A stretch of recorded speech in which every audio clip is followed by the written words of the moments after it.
శివమహాపురాణం విద్యేశ్వరి సంహితలో 18 చాప్టర్లో 139 శ్లోకా నుంచి. ప్రదక్షిణ చేసినంత మాత్రం చేత పాపాలన్నీ కూడా నశించిపోతాయి. ఆ ప్రదక్షిణ ఎలా ఉండాలి అంటే త్రికరణ శుద్ధిగా ఉండాలి, ఆ పరమాత్మ భావనలో ఉండాలి. అందుకే దుఃఖానికి మూలం ఏంటి? వ్యాధి అన్నారు. వ్యాధికి మూలం ఏంటి అంటే మళ్ళీ పాపం. పాపానికి మూలం ఏంటంటే కర్మే. కర్మ ఎలా చేస్తున్నామో దాన్ని బట్టి పాపము పుణ్యము వచ్చేస్తుంది. ఈ పాపపుణ్యాల ప్రభావంగా మనకి వ్యాధి ఇవన్నీ వస్తూ ఉంటాయి. అందుకని మూలం అన్నది ఏంటి? కర్మ. కర్మని ఎప్పుడైతే నువ్వు ధర్మపరంగా పెడతావో అన్నీ నశించిపోతాయి. ధర్మేణేవాహి పాపానామపనోధనామీరితం శివోద్దేశకృతో ధర్మ క్షమ పాప వినోధనే. ధర్మ ఆచరణ, అందుకని ధర్మపరమైన కర్మలు చెయ్యాలి నిత్యము నిరంతరం. దాని కారణంగా పాపాలు నశించిపోతాయి. ఆ పరమాత్మకి ఎప్పుడైతే సమర్పణ భావంతో నీకు లభించింది, పరమాత్మ ఒక ప్రసాదంగా స్వీకరించడం, నువ్వు చేసేదంతా కూడా పరమాత్మకి సమర్పణగా ఎప్పుడైతే నువ్వు చేస్తూ ఉంటావో, ధర్మాన్ని ఆచరిస్తున్న కారణంగా నీ కర్మల్ని నువ్వు చేస్తున్నావు, పెద్దగా ఏం చెయ్యట్లే, కానీ పాపాలన్నీ నశించిపోతాయి. ఆ సమర్థత పరమాత్మకే ఉన్నది. పాపాన్ని ఎలా తొలగిస్తావు? మంచి కర్మలు చెయ్యటం ద్వారా. అధ్యక్షం శివధర్మేషు ప్రదక్షిణామితిరితం క్రియయా జపరూపం హి ప్రణవం తు ప్రదక్షిణం జననం మరణం ద్వంద్వం మాయాచక్రామితీరితం శివస్య మాయాచక్రం హి బలిపీఠం తదుచ్యతే. ఈ కొన్ని ఏవైతే కర్మలు ఉన్నాయో ఆచరించడంలో అన్ని ధర్మాల్లోకి ప్రదక్షిణ అన్నది కూడా ప్రథమంగా చెప్పబడి ఉంది. అవి ప్రదక్షిణ అన్నది చేయటంతో పాటుగా కొన్ని క్రియలు అన్నవి ఏంటి అంటే ఏది? జపరూపము, ప్రణవము. అంటే ప్రదక్షిణ అంటే మనిషి చుట్టూ తిరగటం అన్నది మనకి తెలిసింది. మనం ఈ శరీరాన్ని ఆ లింగం చుట్టూ లేకపోతే ఆ గుడి చుట్టూ ప్రదక్షిణ చేస్తూ ఉంటాము. అయితే జపరూపంలో కూడా ప్రణవం కూడా ప్రదక్షిణ. అంటే ప్రణవాన్ని ఉచ్చరిస్తూ ఏదైతే జపరూపంలో చేస్తున్నావో కూడా అది కూడా ప్రదక్షిణ అయిపోతుంది. ఆ ప్రదక్షిణ కారణంగా జన్మ మరణ అన్నది చక్రం నుంచి నువ్వు విడివడిపోతావు. లేకపోతే ఇందులోనేది మాయాచక్రం అంటారు. మాయాచక్రం అంటే ఈ ప్రపంచంలో భాగంగా ఉన్నవన్నీ లౌకికమైన వాటి మీద మనకి వ్యామోహాలు ఉంటే ఏమవుతుంది?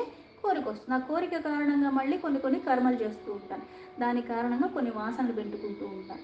దీని కారణంగా మరణం పొందేంత వరకు కూడా అదే ఉంటుంది. మళ్ళీ అది ఇంకో జన్మకి కారణమవుతుంది. జననం ఉంటే మరణం, ద్వంద్వాలకి అతీతమైన వాడు పరమాత్మ.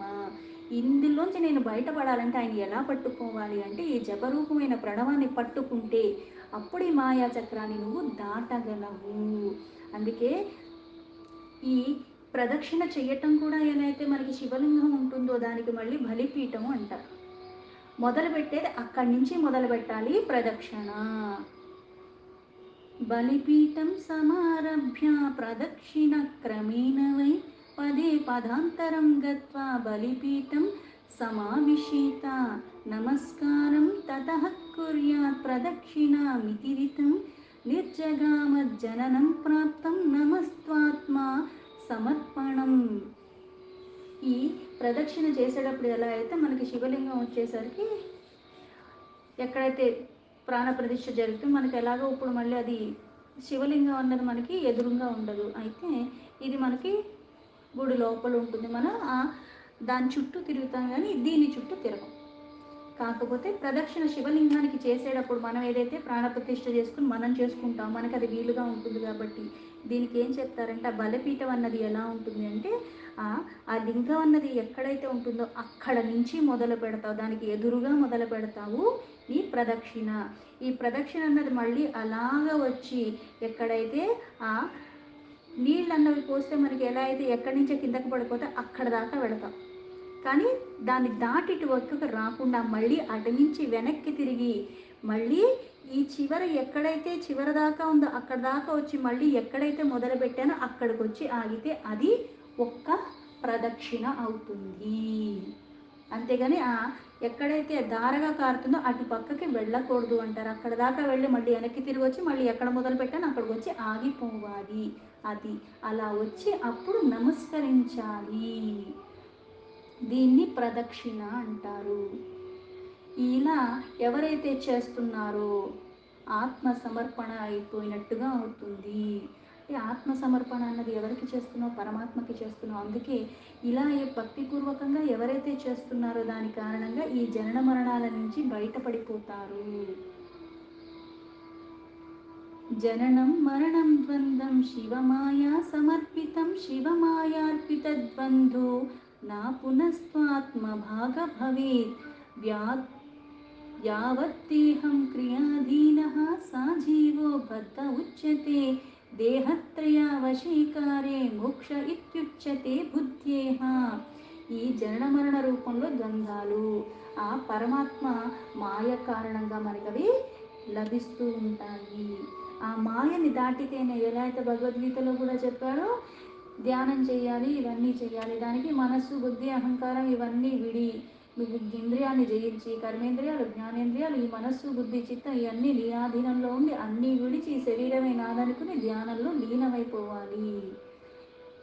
ఆ మాయను కూడా నువ్వు దాటగలిగితేనే అది సాధ్యము. మళ్ళీ దీనికి ఆధారం పరమాత్మ. ఈ మాయ కారణంగా ఇవన్నీ మనకి లభిస్తున్నాయి. ఈ బంధనాల వల్ల మళ్ళీ అందుకు పీడింపబడుతున్నావు. ఆ మాయను నువ్వు ఎప్పుడైతే దాటుతావో ఇంకా నీకు బంధనాలు ఉండవు. జీవన్ముక్తి స్థితి. శరీరం ఉన్నంత వరకు ఉంటావు. క్రియల రూపంలో ఏదో ఒకటి మనం చేసుకుంటూనే ఉంటాము. కానీ దాని ద్వారా మనకి బంధనాలు ఉండవు. జీవించి ఉంటాము, కర్మలు చేస్తాం, కానీ బంధనాల్లో మనం ఉండము. వాటి ఆధీనంలో మనం ఉండవు. లేకపోతే మాయకి లోబడిపోయినప్పుడు వాళ్ళు కర్మలే చేస్తున్నారు, మనము కర్మలే చేస్తున్నాం. వాళ్ళు దానికి లోబడిపోతారు, వాటి ఆధీనంలో అయిపోతారు. అందుకే వాళ్ళు బద్ధుడు. బంధనాల్లో ఉన్నవాడు బద్ధుడు.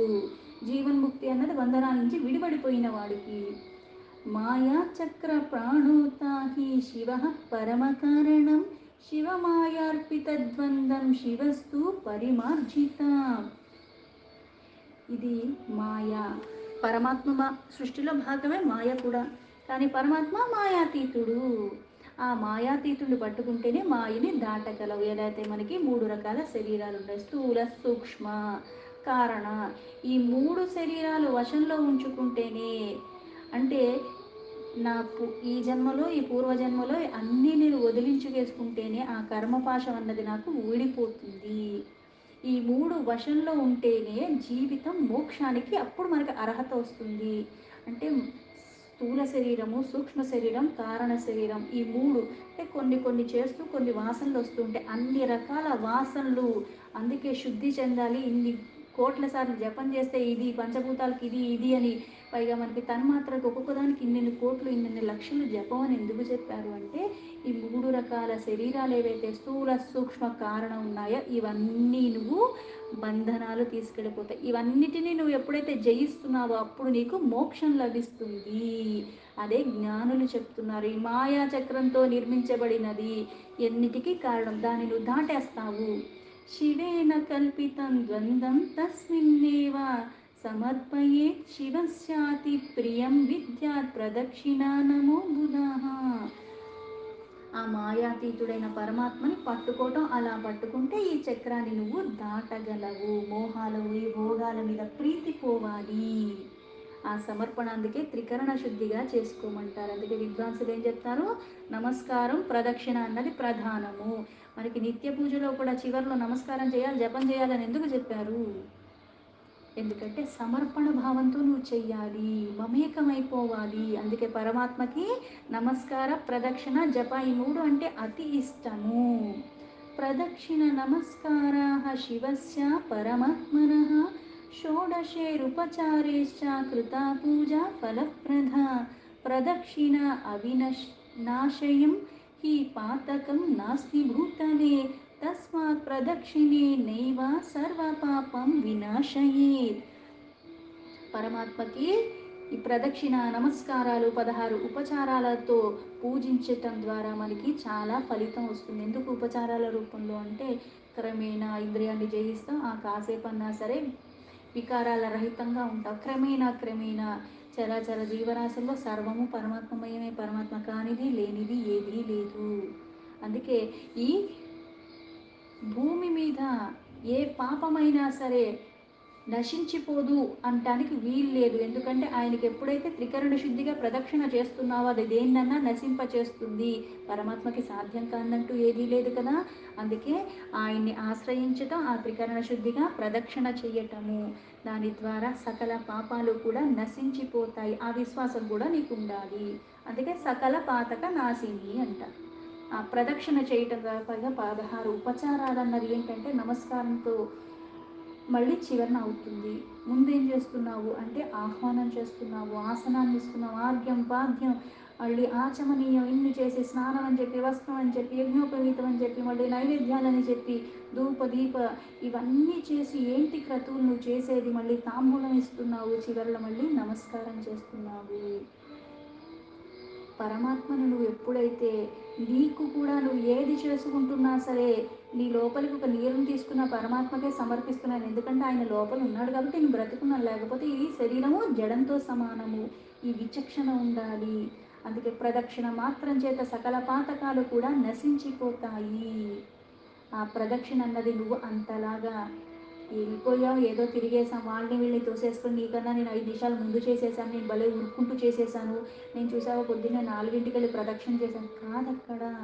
దక్షిణ రూపంలో నిన్ను నువ్వే ప్రదక్షిణ తిరుగుతూ తిరుగుతూ సమర్పించుకుంటున్నావు.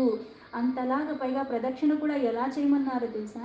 ఒక అడుగు వెనకాల కాళ్ళు వెనకాల కాళ్ళు వేసుకుని అంత నిదానంగా చెయ్యాలి. అప్పుడు ఆ నమస్కారానికి ఒక అర్థం ఉంది. 108 తిరిగానా 1000 తిరిగానా అని కాదు, ఒక్కసారి తిరుగు. కానీ త్రికరణ శుద్ధిగా ఒక కాలు వెనకాల ఇంకో కాలు వేసుకుని అలా నింపాదిగా జ్ఞానేంద్రియాలు ఆ కర్మలన్నీ చేసేవన్నీ కూడా తీసేస్తాడన్న నమ్మకంతో విశ్వాసంతో చెయ్యాలి. అందుకని అది తీయలేనిది ఇంకోటి ఏదీ లేదు, అన్నీ తీసేస్తుంది నువ్వలా ఆశ్రయించగలిగితే. శివపూజా పరో మౌని సత్యాది గుణ సంయుత క్రియా తపో జప జ్ఞాన ధ్యానేష్వేకేకమాచరే. అందుకే ఇక్కడ దేన్ని అవలంబించుకున్నా సరే క్రియల రూపంలో ఆ పరమాత్మను పూజ చేసుకునేటప్పుడు లీనమైపోయి చేసుకోవాలి. అందుకే మౌనంగా ఉండాలి, సత్యమే మాట్లాడాలి, అలాగే సాత్విక గుణంతో ఉండాలి. ఆ క్రియలు చేసిన, జపం చేసిన, తపస్సు చేసిన అన్ని జ్ఞాన ధ్యాన ఏదైనా సరే అనుష్ఠానంటే విధి విధానంగా కొన్ని నియమాలు పెట్టుకోవాలి. అలానే ఉండాలి. ఆహార విషయంలో, నిద్ర విషయంలో ప్రతిదానికి కూడా అలాగే నియమాన్ని ఉల్లంఘించకుండా క్రమంగా చెయ్యాలి, నిత్యము చెయ్యాలి. ఏది చేసినా సమర్పణ భావంతో చెయ్యాలి. అప్పుడు చేసిన దానికి మనకి అంత ఉన్నతమైన ఫలం వస్తుంది. ఒక క్రియ చేసిన, జపం చేసిన, తపస్సు చేసిన, ధ్యానం ఏది చేసినా సరే ఐశ్వర్య దివ్య దేహశ్చ జ్ఞానమజ్ఞాన సక్షయ శివ సాన్నిధ్యామిత్యేతత్ క్రియాధీనం ఫలం భవేత్ కరణేన ఫలం యాతి తమసః పరిహాపానాత్ జన్మనః పరిమార్జిత్వా జ్ఞానబుద్ధయా జనితానివా. ఐశ్వర్యాలు, ఆ దివ్య శరీరాలు లభిస్తాయి, జ్ఞానం ఉదయిస్తుంది, అంటే అజ్ఞానం మూలాల నుంచి తొలగిపోతుంది. అజ్ఞానాన్ని నివారించిన కారణంగా, జ్ఞానం లభించిన కారణంగా మళ్ళీ ఆ పరమాత్మ యొక్క సాన్నిధ్యం లభిస్తుంది, సామీప్యం లభిస్తుంది, దగ్గరగా ఉంటావు, వికారాలు తొలగిపోతూ ఉంటాయి. క్రమంగా ఇదే క్రియలు చేసుకుంటూ ఉంటావు, ఫలితాలు అనంతంగా పొందుతూ ఉంటావు. క్రియలు చేస్తూ చేస్తూ సకామం నుంచి చేస్తాను, కోరికతోనే చేస్తాను, ఇది నాకు కావాలి, ఇది నాకు కావాలి అని అడుగుతూ ఉంటాను. క్రమేణా ఇలా చేస్తూ చేస్తూ ఉంటే జ్ఞానం తొలగిపోతుందా, జ్ఞానం పెరిగిపోతుందా, అజ్ఞానం తొలగిపోతుంది. అజ్ఞానం నివారించబడిన తర్వాత ఏ స్థితికి వెళ్ళిపోతాను? క్రమంగా సకామ నుంచి నిష్కామకి వెళ్ళిపోతాను. క్రతు అదే చేస్తున్నారు కానీ నా భావన మారిపోతుంది, నా కోరికలు మిగల్లేని స్థితికి వెళ్ళిపోతూ ఉంటాను. జ్ఞానం వచ్చిన కారణంగా తత్వాన్ని తెలుసుకునే ప్రయత్నం చేస్తూ ఉంటాను. అందుకే నిష్కామ కర్మలు చేసుకుంటాను. అజ్ఞాన కారణంగా సకామంగా ఉన్నాను, ఇప్పుడు అజ్ఞానం నివారణ అయిపోయిన కారణంగా నేను నిష్కామంగా చేస్తాను. అన్ని పరమాత్మకి సమర్పణ భావంలో ఆనందంగా ఉంటాను ఏది జరిగినా సరే. యథా దేశం యథా కాలం యథా దేహం యథా ధనం యథా యోగ్యం ప్రకుర్వీత క్రియాధీనం శివభక్తిమాన్.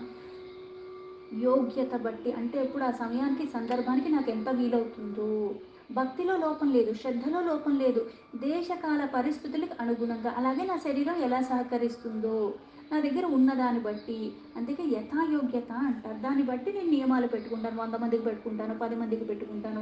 ఎవరికి పెట్టలేకపోతే నేనే 4-5 గంటలు ఉపవాసం ఉంటాను, నేనే ఇంత జపం చేసుకుంటాను అన్నట్టుగా చేసుకోవటము. జ్ఞాన్యార్చిత సువిత్తేన వేసత్ప్రాజ్ఞ శివస్తనే జీవహింసాదిరహితమతిక్లేశ వివర్జితం పంచాక్షరేణ జప్తం చ తోయమన్నం విదుః సుఖం అథవాహుర్దరిద్రస్య భిక్షాన్నం జ్ఞానదం భవేత్. జ్ఞానాన్ని పొందే ప్రయత్నం చేస్తూ ఉంటాం, అలాగే న్యాయంగా సంపాదిస్తున్నాం. కష్టపడటము ధర్మపరంగా, అలాగే కష్టంగా ఎంతైతే పడ్డానో అంతే న్యాయంగా డబ్బుని సంపాదించుకోవటం, ఆ న్యాయంగా సంపాదించిన ధనాన్ని కూడా మళ్ళీ న్యాయబద్ధంగా నేను ఖర్చు పెట్టుకోవటం. అందుకే విద్వాంసులు, జ్ఞానంగా ఉన్నవాళ్ళు ఏం చేస్తారు, ఆ శివుడు యొక్క స్థానంలో నివసిస్తూ ఉంటారు. అంటే ఆ పరమాత్మ సాన్నిధ్యంలో ఉంటాడు కాబట్టి ధర్మాన్ని తప్పడు. అందుకే జీవహింస కానీ ఏది చెయ్యకుండా, కొంచెం కూడా క్లేశాలన్నవి లేకుండా పంచాక్షర మంత్రాన్ని జపం చేస్తూ ఉంటాడు. ఆ ఏది తిన్నా ఏది చేసినా సరే పరమాత్మకి సమర్పణ భావంతో అన్నీ ప్రసాదంగా భావిస్తూ ఉంటాడు. అందుకని సుఖంగా ఉంటాడు. అందుకే దరిద్రత అన్నది వాళ్ళకి ఉండదు. అంటే ఇప్పుడు డబ్బున్నవాడికి ధర్మపరంగా సంపాదించుకోవడానికి వీలుగా శరీరం సహకరిస్తే ఇవన్నీ వస్తున్నాయి. పంచాక్షరి మంత్రాన్ని జపిస్తున్నాను, ఇవన్నీ చేస్తున్నాను, అన్నం ఇవేది లభించినా సరే మళ్ళీ అభిమంత్రించి అలాగే ప్రసాదంగా భావించి స్వీకరిస్తూ ఉన్నాను. ఇప్పుడు కొన్ని పరిస్థితుల్లో దరిద్రత అంటే మనకంతా డబ్బులు లేవు, వాళ్ళు ఏం చేస్తారు, ఇప్పుడు నా దగ్గర అన్నం ఉంటే వండుకుని తింటాను, ఇప్పుడు ఆ పరిస్థితి లేనప్పుడు భిక్షాటన చేస్తారు. ఇది కూడా మళ్ళీ ధర్మపరంగా భిక్షాటన కూడా తప్పు కాదు. శివభక్తస్య భిక్షాన్నాం శివభక్తిర్వివర్ధనం శంభు సత్రమితి ప్రాహుర్భిక్షాన్నాం శివయోగినః. భిక్షాటనకి వెళ్ళిన వాడు కూడా భిక్షంలో లభించింది కూడా అది మళ్ళీ పరమాత్మకే సమర్పించి భక్తితో దాన్ని మళ్ళీ ప్రసాదంగా స్వీకరిస్తాడు. ఇలా చెయ్యటం ద్వారా జ్ఞానం లభిస్తుంది. పైగా శివభక్తుల్ని మనం ఎప్పుడైతే ఆరాధిస్తున్నామో అలాగే శివభక్తుల్ని నువ్వు సేవించుకున్నా అది మళ్ళీ పరమాత్మని సేవించుకున్నట్టే. అందుకే జ్ఞానాన్ని, భక్తిని కూడా వృద్ధి చెందేలాగా చేస్తుంది. ఏన కేనాప్యుపాయేన ఎత్ర కుత్రాపి భూతలే శుద్ధాన్న బుక సదా మౌని రహస్యం నా ప్రకాశయేత్. ప్రకాశయేత్తు భక్తానాం శివమాహత్యమేవ హి రహస్యం శివమంత్రస్య శివో జానాతి నా పరః. ఇక్కడ ఏది చేసినా సరే నిష్కామంగా చెయ్యాలి. ఈ భూమి మీద శుద్ధ అన్న భోజనము చేసే అవకాశం ఉన్నవాడికి ఎప్పుడైనా భోజనాన్ని స్వీకరించేటప్పుడు పరమాత్మ మహాప్రసాదం, అందుకని మౌనంగా ఉండాలి. సాధన ఎప్పుడూ చేసుకోవాలి. పైగా ఏది చేసుకుంటున్నా సరే నేను ఇది చేస్తున్నానని అందరికీ ఏం చెప్పక్కర్లేదు. ఎక్కడ ఏ ప్రదేశంలో మనకి ఏది దొరికినా మళ్ళీ సదా మౌనంగా ఉండటం, మనం చేయవలసినవన్నీ చేసుకుంటూ వెళ్ళిపోవాలి. అవి పెద్దగా ఎక్కడ మనకి ప్రకటించుకోక్కర్లేదు. ఆ సాధనలన్న మటుకు విడవకుండా ఉండాలి. అందుకే భక్తులు ఏది చేస్తున్నా సరే ఆ శివుడు యొక్క మహత్యం ద్వారా వాళ్ళు ఇంకా ఇంకా వృద్ధిలోకి ఆ ప్రకాశం అన్నది వస్తుంది. అందుకే ఆ మంత్ర రహస్యాన్ని తెలుసుకుని ఆ పరమాత్మని ఇంతలాగా ఎవరైతే చేస్తున్నారో, అందుకే ఇప్పుడు ఇది చేయటం వల్ల ఇంతే అని చెప్పడానికి కూడా వీల్లేదు. ఆ శివమంత్ర యొక్క మహిమ అన్నది పరమాత్మ తప్పితే ఇంకెవరూ కూడా చెప్పలేరు. కానీ దాన్ని ప్రకటించుకునేలాగా చెయ్యకుండా సాధ్యమైనంత శక్తి కొలది ఆ సమయానికి సందర్భానికి త్రికరణ శుద్ధిగా చేసుకుంటూ వెళ్ళిపోవాలి. నేను ఇది చేస్తున్నాను, నువ్వు ఇది చేయట్లేదని ఇతరులు కూడా ఏమీ కించపరచనక్కర్లేదు. శివభక్తో వసే నిత్యం శివలింగం సమాశ్రితః స్థానులింగాశ్రయేణైవ స్థానుర్భవతి భూసురాः పూజయా చరలింగస్య క్రమాన్ముక్తో భవేద్ధ్రువం సర్వముక్తం సమాసేన సాధ్యా సాధనముత్తమం. శివభక్తులు అంటే పరమాత్మని భక్తితో ఆ శివలింగాన్ని ఆశ్రయించుకుని పరమాత్మ అక్కడ ఉన్నాడన్న భావంతో పూజించుకోవాలి. అందుకే శివలింగాన్ని ఆశ్రయించుకున్న దాని కారణంగా ఆ భక్తుడు శివరూపిలాగా అయిపోతాడు. చరలింగాన్ని పూజించుకునేవాడు క్రమంగా ముక్తి లభిస్తుంది. ఆ మహర్షులు వ్యాసులు వారు కూడా పూర్వకాలంలో ఇదే చెప్పారు. అదే నేను మీకు చెప్తున్నాను. వ్యాసేన యత్పురా ప్రోక్తం యచ్యుతం హి మయా పురా భద్రమస్తు హి वो अस्माकं शिवभक्तिर्दृढस्तु सा य इमं पठते अध्यायं यः शृणोति नरः सदा शिवज्ञानं न लभते शिवस्य कृपया बुधाः. శివలింగాన్ని అంటే ఇక్కడ నిరాకారకి ప్రతీక అని చెప్పారు. ఇక్కడ శివలింగం శివలింగం అని చెప్పారంటే ఇంక వేరే మూర్తుల్ని నేను ఆరాధించకూడదేమో, అవి తక్కువేమో అన్న భావనలో కాదు. సాకార నుంచి ఎలా అయితే సకామ నుంచి నిష్కామకి భక్తిలో వృద్ధి చెందుతున్నాం, అలాగే ఆకారానికి నామానికి అన్నిటికీ అతీతంగా ఉన్న ఆ పరమాత్మని నిరాకార స్థితిలో ఆరాధించడం, అందుకే శివలింగం. అన్నీ ఒక్కటే, అన్నీ అందులో ఐక్యమైపోయిన స్థితి, అందుకని నిరాకార. పూర్వం వ్యాసులు వారు చెప్పిందే నేను ఇప్పుడు నీకు చెప్తున్నాను. అందుకని సాధకుడు ఆ సాధన చేసుకునే క్రమంలో ఇక్కడ అన్ని ఉన్నతమైన ఫలితాలు వస్తాయి. అందుకని సాధ్యమైన వాళ్ళు సాధ్యమైన రీతిగా చేసుకోవాలి. ఆయన చెప్పింది ఆ వర్ణనతో నేను ఇప్పుడు చెప్పాను. అందరికీ అంటే ఇలాంటి గాథ విన్నా, ఈ అధ్యాయాన్ని చదివినా, ఇంకొకరికి వినిపించినా ఏమవుతుంది అంటే భక్తి ఇంకా దృఢంగా చెందుతూ ఉంటుంది. అలా వినటం ద్వారా, వినిపించటం ద్వారా ఆ పరమాత్మ యొక్క కృప మనకి మీద ఉంటుంది. దాని ద్వారా జ్ఞానం లభిస్తుంది. జ్ఞాన వృద్ధి అవటంతో అజ్ఞానం అన్నది మూలాల నుంచి తొలగిపోతుంది. దీంతో శివ మహాపురాణంలో విద్యేశ్వర సంహితలో 18వ చాప్టర్ సంపూర్ణం.